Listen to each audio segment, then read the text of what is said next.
Sure. When we bring it to how you would run within the country, one thing is certain, that you are a part of a pressure group, and it is not a registered political outfit. So on what ticket are you intending to stand? Well, I'm leading a social movement called the People Power Movement, which is a platform that brings together not only political parties, but all Ugandans that seek change. Many of them belong to political parties, including the ruling party, and yes, many of them are just common Ugandans that want better. So this is a unification of all forces of change. Many have already joined us, and yes, many will join us as we get closer to the election. Yes. When you talk about those forces of change, some of them joined you during your consultations earlier this year. Yeah. What did those consultations yield for those that you were able to actually manage to have? The former consultations were blocked illegally by police and the military on the orders of President Museveni. But like I've always been saying, we will always find a way, and we found a way. We've been meeting our people, we continue to meet our people, and yes, we were able to get their thoughts, and we are generating a very concrete manifesto. Yeah. Now, last week you came out with the United Forces of Change, a coalition between you and the four-time presidential candidate Kizza Besigye. How confident are you that this arrangement will be any different from previous similar attempts, and what are some of the laid out principles that will guide this coalition? Yeah, for starters, it did not start yesterday, and it is not only me. It is very many of us, as you might have been noticing. We've been in conversations with different leaders from the ANT, from the Democratic Party, from the Justice Forum, JEMA, and yes, from the FDC, and many others. Last week we got together with Dr. Kizza Besigye, one because our supporters and fellow leaders on lower levels were so much against each other, and we thought it was a gesture that would bring our people together. But again, it has always been about our strategies, while myself and my team has been and continues to move towards the election, because we believe in out-sitting Museveni legally and constitutionally. It has been the argument of our brothers and sisters from FDC and the People's Government that an election alone will not out-sit Museveni. So we agreed to back each other in our respective strategies. We support the strategies that are brought up by the People's Government led by Dr. Kizza Besigye, and yes, we hope they will also support the strategy that we believe in. We stand with them in the defiance, and we are willing to go all the way together. And yes, it is our hope and prayer that they will stand with us in the election and go with us all the way to the election so that we can beat Museveni. When you say stand with us and go with us, are you seeing yourselves coming together and having one leader as all of you going forward in the 2021 general election? That is our desire. That is the desire of all Ugandans that seek change. So they know. Talks on that? Certainly we are in talks on that, and it's our hope and prayer, God willing, that we will finally agree and come into the election with one candidate. We've always been arguing. I presented myself. Yes, many other candidates have presented themselves. You've seen Joseph Kabuleta, you've seen Norbert Mao, Dr. Kizza Besigye and Genomuntu have not yet announced their intentions, but we are in a discussion so that we have one candidate. Now, talking about that one candidate, you say we've had talks. Is there perhaps a particular principle, particular strategy of, say, if we all support, if we have more than 5 votes going for you, this is the person we'll go with? Because what we have seen in the past is that principles and strategies may be laid out, but when it comes to choosing that one person, that is where the issue is. If we see what happened with TDA. Yeah, indeed, we have a huge and rich history, recent and not so recent, to learn from the TDA, from the IPC and others. That's why we decided to start the conversation much, much earlier. And the objective is not only choosing one presidential candidate. If, for example, we chose Kyagulanyi Ssentamu as the sole presidential candidate, we wanted to have a trickle-down effect. It was proposed much in the past months that we have what we call a one-on-one model, where we choose one opposition candidate to face off with the NRM candidate or with the regime candidate. I must mention that not all NRM candidates are against the people of Uganda. For example, we have the likes of Honorable Nsamba, Tinka Simide, Sechi Kubo, Honorable Kalwanga, who are NRM, but they are pro-people. So we think that if we get one pro-people candidate from whichever grouping or party they come from, for as long as they share the same values, to run against Museveni's candidate, we can be able to sweep away Museveni and Musevenism right from the presidency all the way down to LC1. Okay, now taking a look, you've mentioned one-on-one model, which is one of the strategies. What other strategies do you have as the United Forces of Change? Well, we will be unveiling those strategies as time goes on, because we are not in the field alone. Right now, as we speak, our detractors are watching, and probably President Museveni is watching too. So I don't want to put all the strategies on the table. Some of them are going to be rubber dub style. So we might have to hold you on that and wait to see, because all you have told us for now going forward is the one-on-one model. For now, I can tell you that we want to have one pro-people candidate and one regime candidate, from presidential level all the way to LC1. Okay, and I think we'll be getting into that when it comes to your roadmap. Certainly. For power. But for now, going back to the United Forces of Change, last week when you came out with the No NEDA campaign, how has that gone so far? Well, it has gone well. It has awakened the people, because our people were wondering what's next. We were telling them through the No NEDA campaign that keep making noise. This is a government that only listens to noise. I'll give an example of my sister, Bad Black. She was demanding for her money, and she had to come out and lash out at them. They called her. That is what happens. Everybody who speaks out, they come for them. So why doesn't the whole Uganda speak out, so that they come and they hear you, and then they'll know that actually there's a voice there. Well, when you talk about the speaking out, a number of those that did go ahead to take part in the No NEDA campaign, in some parts were arrested and detained by police. What is the plight of those people? Have you checked on them? Certainly, those activists are being followed up by us. Those are our comrades, yeah. But again, that continues to expose the regime, because there's nothing criminal they did. I've been arrested numerous times, and many other people, you know. So it is our intention for the world to see us being arrested for being non-violent. But even in such situations, from some that we have covered as NTV, you find that things such as social distancing is not even being complied to, these guidelines, when it comes to these protests. Though you say they are non-violent, but putting the health of these people that you're asking to go ahead and make the noise. You see, with all due respect, I find that a very hypocritical question. Why? So, if you went to Chikubo right now, person upon person, they're all packed. Millions of people. Go to any urban center, you'll find people packed. Those people are going about their normal business freely. Okay, they're not protesting, they're just living. So for somebody to come and arrest 3 or 4 people that are, you know, raising their voices when they're not arresting Ugandans out there, that is hypocritical. I've said this before, and I'm saying it again, that dictators like Museveni use situations like the COVID-19 to keep themselves in power, to stifle voices of dissent, and to intimidate people, which must stop.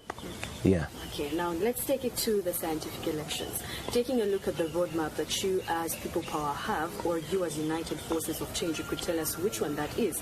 Because we have ANT that has come out to give theirs earlier on in the week. We have the NRM giving theirs today. What about you as the People Power? Well, we shall communicate to the nation at the right time about that. Well, you seem to be saying we shall. Is there something that you can at least tell us on this? Well, we have said that we are going into an election. Yeah, as the People Power Movement, we've unveiled our election management team, which should be communicating to the nation and laying out our roadmap to the nation. Yeah, but I must say work is ongoing. As we wait for that, now on Monday, you told journalists that you'd go ahead to hold open-air rallies when the campaigns for the 2021 general elections, contrary to the Electoral Commission's directive.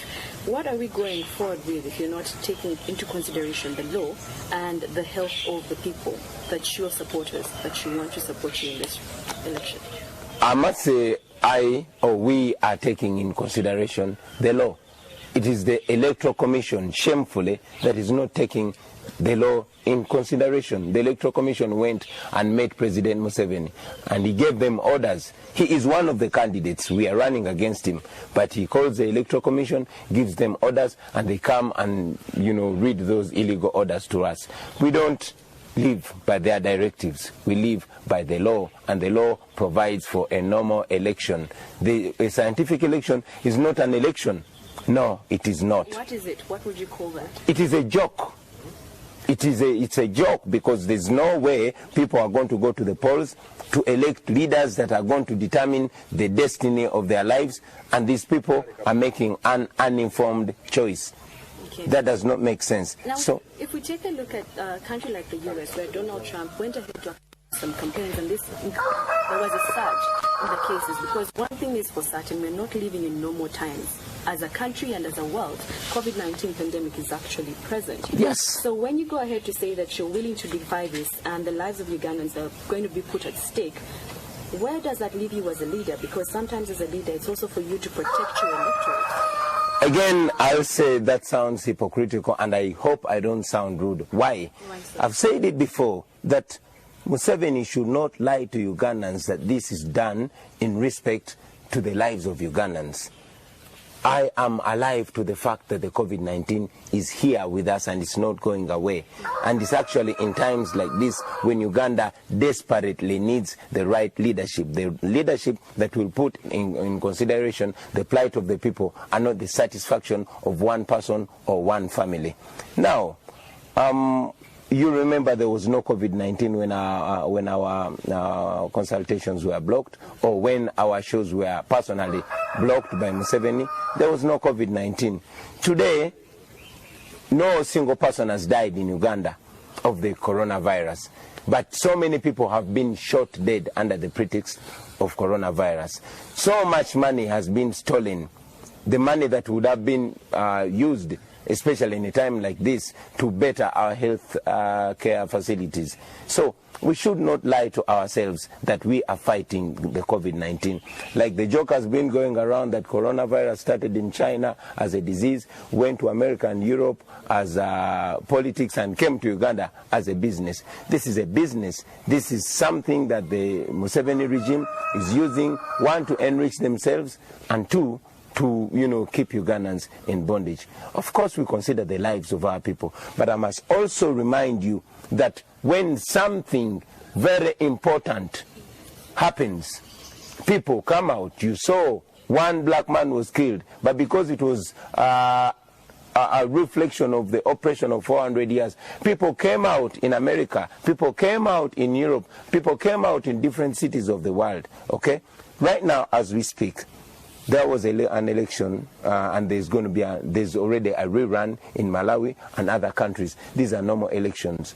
In the United States, the most affected country in the world, they're having elections, normal elections. This is a country that has almost maximum penetration, almost 100% penetration of the internet and all that, but they're having normal elections. So what reason do we have to keep Ugandans enslaved for another 5 years simply because we are claiming it's the coronavirus? We've already gotten used to the coronavirus, and because we know it's going to stay here with us forever, then it's important that we learn how to live with it. We're advising our people, even in the rallies, to social distance, just like it's been done in other countries, to wear masks. And yes, to maintain, hand washing and all that. But business must go on as usual. People must get what they must get. Okay. Yes. Well, what you're saying, and if I get it right, is that we're just simply behind, the government is hiding behind the COVID-19 to be able to go past this. Certainly, the government is hiding behind the COVID-19, and two, they are disconnected with the reality. Like I said, let's go back now. Let's talk about that reality. The reality is that people are out there, my sister. Go to Chikubo right now as we speak. You'll see the millions of people out there. Go to Natete, go to Kamocha, go everywhere. So this business of playing around with the COVID-19 is playing with the psyche of Ugandans. Okay. Now, previous elections have seen President Museveni's opponents of benefiting from his incumbents. How much of that is an issue in this climate of unprecedented uncertainty, and what can you tell us about how you intend to triumph over that? Please ask that again. Now, previous elections have seen President Museveni's opponents benefiting from his incumbency, yes?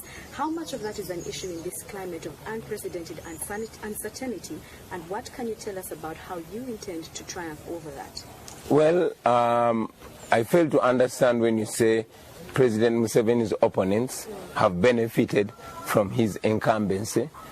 You know, maybe the fact that it is clear that Ugandans see that the opponent is tussling it out with a senile leader who has been in power for 35 years, and it's almost clear for people to see.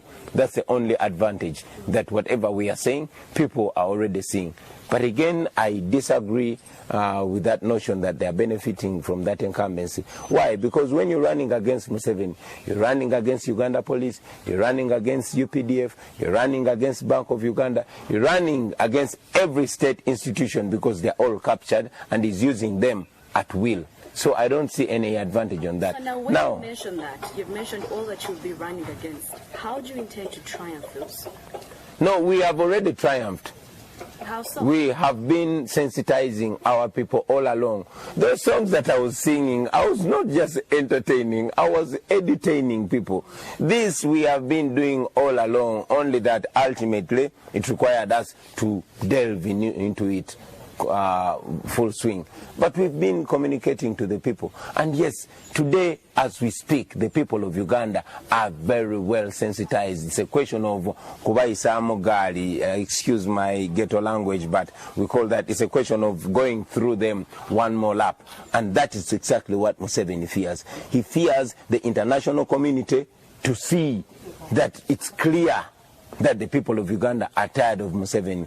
He knows that if he opens, if it's a free and fair election, or that if it's a free and fair campaign, it will be clear. He might not even overcome it. He might not go through the campaign. The man is extremely old. He cannot, for us we are sportees, so he cannot run around with us. I've been waiting for Museveni all this time to reach campaigns, and he knows it. That's why he cannot, you know, dare face us in a campaign. I'm here on NTV, and I dare you, President Museveni, let us go to the people, and we shall show you what we've been talking about all along. Okay, now going to those campaigns that you mentioned, the fact that at this point in time, they look like they're going to be a virtual campaign, right? So they look like, but they are not going to be. Yes, why do you say that? Because people will not accept that. They might surround my home, but the people out there will be out campaigning. This is beyond Museveni's hands. It's beyond the media hand. I've seen the narrative around. I've seen the Electoral Commission trying to officiate it, trying to make this normal. It is not normal. It is unacceptable, and it is not going to happen, my sister. Okay? Ugandans should not be duped this time around. They've waited peacefully for 5 years. We are young people. We could have taken up arms. We could have been violent. We did not do all that because we don't believe in violence. We are not as violent as President Museveni and his gang. Okay? I must remind you that he put Obote on notice. He said if Obote rigs the election, Museveni and his group will go to the bush. And they indeed went there, causing the death of more than 500,000 people. We don't intend to do that. We don't hide. We say everything in the open, because this is a new generation.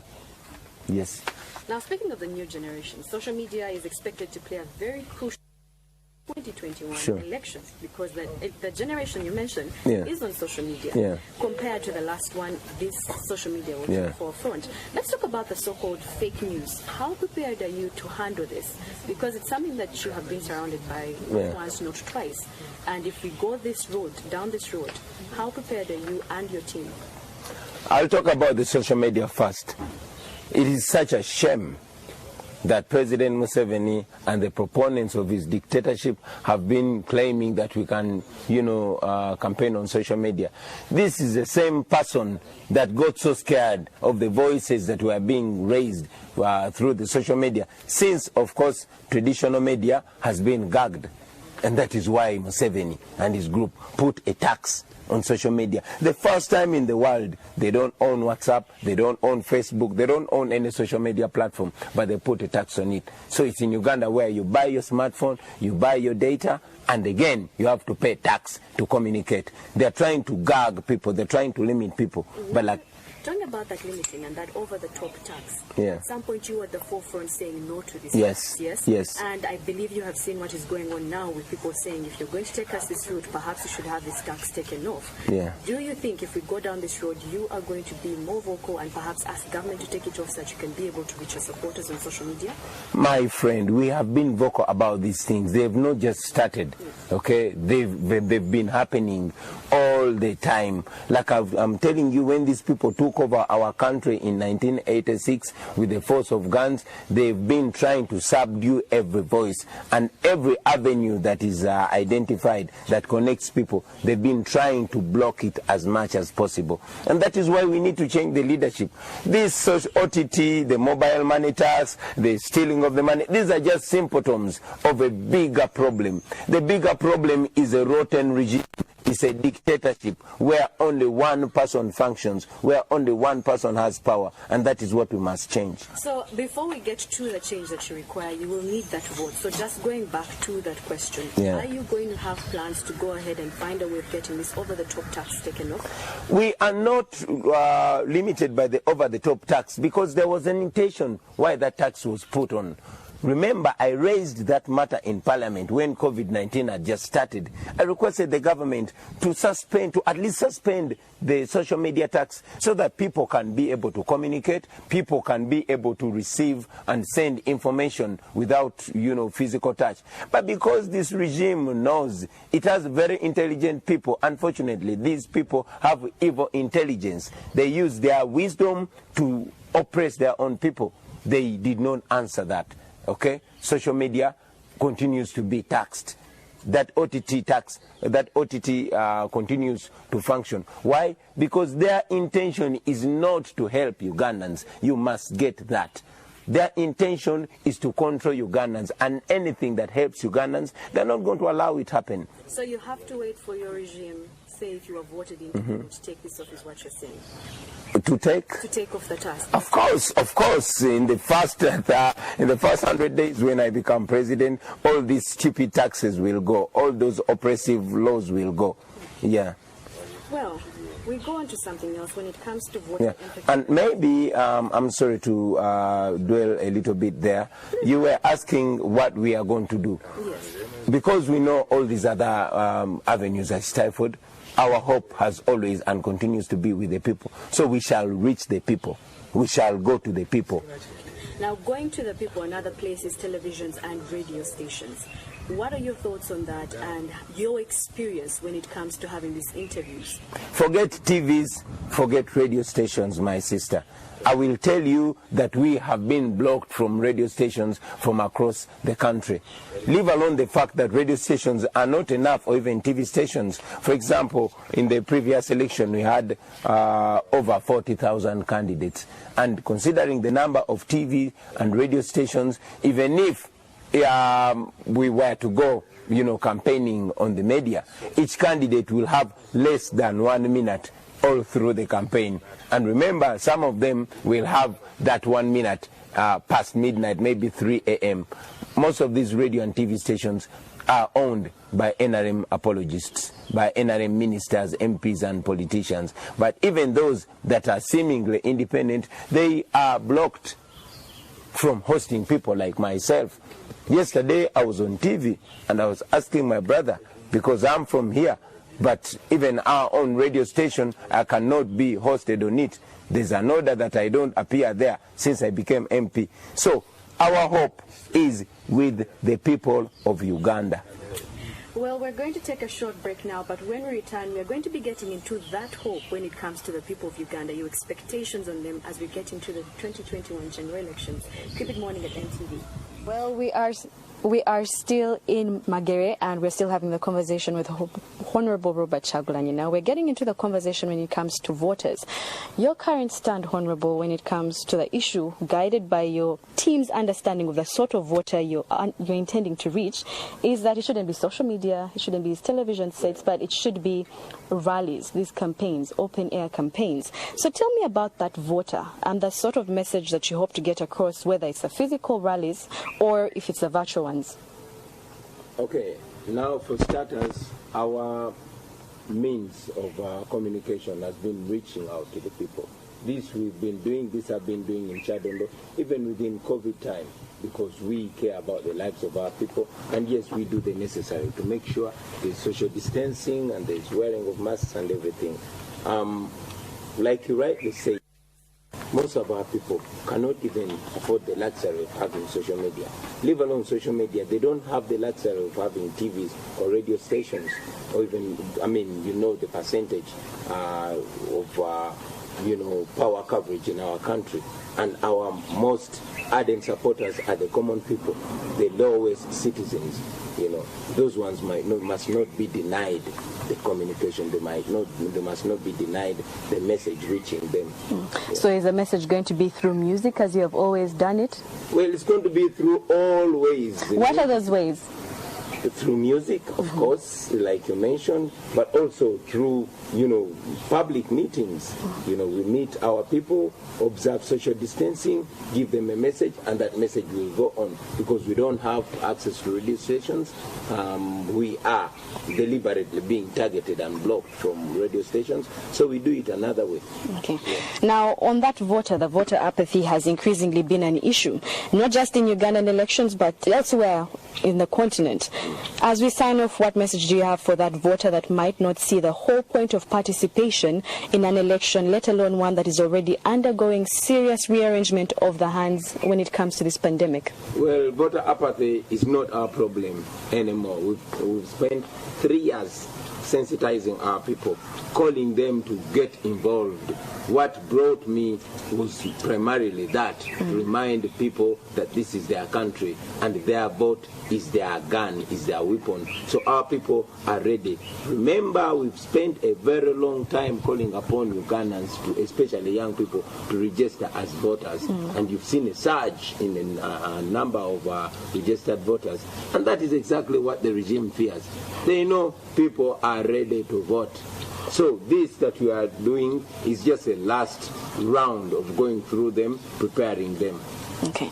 As we go off this, I'll just take you back to the Electoral Commission. I believe you have gotten to know about what they said yesterday when they met with the political parties. Yeah. What are your thoughts on what they came out to say after those 13 points? Well, I just tell Mr. Ly'abantu and his, the people he works with that they are not the bosses of Uganda. No, they're just servants of Ugandans. Their duty is to deliver a free and fair election. Their duty is to observe the law. I'm glad he was in the judiciary, Their duty is to respect the law, not to try to go around the law. No. And we are not going to listen to their directives because they work for us as Ugandans. We want a free and fair election, and we don't want anything that just looks like it. We want that exactly. So, Mr. Ly'abantu, there is no scientific election. That business of you and Musevenis sitting and planning how you're going to rig this election, it will not work with our generation, sir. And you cannot intimidate us, just like your boss Museveni cannot intimidate us. This time, Ugandans are prepared to have their freedom by any means necessary. You've seen it in Mali, and we have put you people on notice, okay? Because we've taken so much, it's been 35 years, so we're not going to take this, Okay. Well, thank you so much for joining us on Morning at NTV. Thank you so much for having me. If I could send one final message. It's when I wanted to ask you your parting words for that person who's watching it today. To all Ugandans, you know that we have gone through a lot of unfulfilled promises, a lot of lies. These people came in 1986. I was only 4 years. Many of you were not born. And it has been tricking and tricking and tricking. Every situation that you are going through is because of bad governance, and it's only you that can fix it. So don't be duped. Don't be fooled. We are just 6 months from a very fundamental decision that could fundamentally change the way we live and our hopes for the future. So you've got to stand up. You've got to assert yourselves. This is the only opportunity. We did not use that opportunity when they were raping our constitution, and yes, life presidency was endorsed. Now this is the opportunity. If you Ugandans don't kwebereramu, you might sentence yourselves and your children and your children's children to yet another 50-year dictatorship. So this is the time. Do not fear these guys, because I am sure they fear us most. Thank you very much, and God bless you. People power is our power. Well, that was our conversation this morning with Honorable Robert Kyagulanyi, also known as BOBI WINE, the member. Use this opportunity, ladies and gentlemen, to put President Museveni on the notice. Mr. Museveni, you might have forgotten what you said in 1980, but we have not forgotten. You, Museveni, put Obote on notice on the eve of the 1980 election. You said that if Obote rigs the election, you will go to the bush and fight against him. We have come to that point right now, yet again. And we are telling you that you either organize a free and fair election or step down peacefully. I'll say that again. We are telling you that you either organize a free and fair election or you step down peacefully. But if you continue provoking Ugandans, Ugandans will rise up against you, and you will end up in the dustbins of history, like your friend Gaddafi, like your friend Mobutu, and like your friend Omar el-Bashir. Thank you for listening to me, ladies and gentlemen, men and women of Uganda. I salute you for staying firm, even at a time like this when our nation is standing on a very shaky ground. You came out with the United Forces of Change, a coalition between you and the four-time presidential candidate Kizza Besigye. How confident are you that this arrangement will be any different from previous similar attempts, and what are some of the laid-out principles that will guide this coalition? Yeah, for starters, it did not start yesterday, and it is not only me. It is very many of us, as you might have been noticing. We've been in conversations with different leaders from the ANT, from the Democratic Party, from the Justice Forum, JEMA, and yes, from the FDC, and many others. You know, last week we got together with Dr. Kizza Besigye. One, because our supporters and fellow leaders on lower levels were so much against each other, and we thought it was a gesture that would bring our people together. But again, it has always been about our strategies, while myself and my team has been and continues to move towards the election, because we believe in out-sitting Museveni legally and constitutionally. It has been the argument of our brothers and sisters from FDC and the People's Government that an election alone will not out-sit Museveni. So we agreed to back each other in our respective strategies. We support the strategies that are brought up by the People's Government led by Dr. Kizza Besigye, and yes, we hope they will also support the strategy that we believe in. We stand with them in the defiance, and we are willing to go all the way together. And yes, it is our hope and prayer that they will stand with us in the election and go with us all the way to the election so that we can beat Museveni. When you say stand with us and go with us, are you seeing yourselves coming together and having one leader as all of you going forward in the 2021 general election? That is our desire. That is the desire of all Ugandans that seek change. So they know. Talks on that? Certainly we are in talks on that, and it's our hope and prayer, God willing, that we will finally agree and, come into the election with one candidate. We've always been arguing. I presented myself. Yes, many other candidates have presented themselves. You've seen Joseph Kabuleta, you've seen Norbert Mao, Dr. Kizza Besigye and Genomuntu have not yet announced their intentions, but we are in a discussion so that we have one candidate. Now, talking about that one candidate, you say we've had talks. Is there